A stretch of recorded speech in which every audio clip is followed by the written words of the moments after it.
Sir, আপনি বললেন ঈশ্বর বলেছেন আমি সব পাপ ক্ষমা করব, কিন্তু আমার সাথে শরিক করাকে ক্ষমা করব না।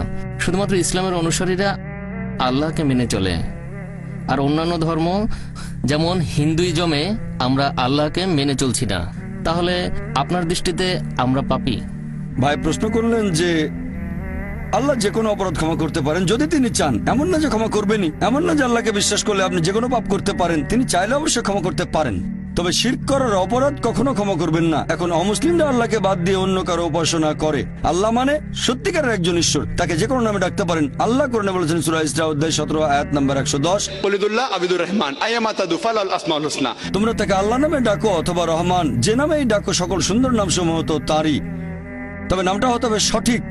কাউকে জন্ম দেননি, কেবলমাত্র একজন। যদি একমাত্র আল্লাহর ইবাদত করেন তাকে যে নামেই ডাকেন হতে হবে সুন্দর নাম। সঠিক ধারণা হলে সমস্যা নেই। কিন্তু যদি অন্য কারো উপাসনা করেন, যদি কাউকে শরিক করেন, যেমন অনেকে বলেন যীশু খ্রিস্ট ভাই সাল্লাল্লাহু আলাইহি ওয়াসাল্লাম হলেন ঈশ্বর, আমরা বিশ্বাস করি তিনি আল্লাহ তাআলার রাসূল। যদি তাকে ঈশ্বর বলেন তাহলে সেটা শুধু পাপই নয়, সবচেয়ে গুরুতর পাপ। পবিত্র কোরআন অনুযায়ী, আমার কথা নয়, কোরআন বলছে সূরা নিসা অধ্যায় 4 আয়াত নাম্বার 48, সূরা নিসা অধ্যায় 4 আয়াত নাম্বার 116। শুধু যে কোরআন বলছে তাই নয়, বাইবেলে কথা বলছে।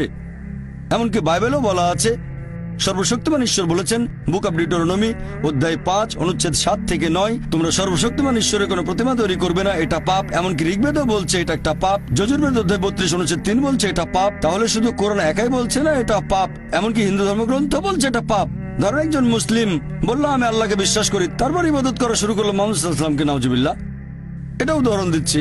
সে বললো আমি আল্লাহকে বিশ্বাস করি, তারপর মুহাম্মদ সাল্লাল্লাহু আলাইহি ওয়াসাল্লামকে ইবাদত করা শুরু করলো, তাহলে সে বেহেশতে যেতে পারবে না।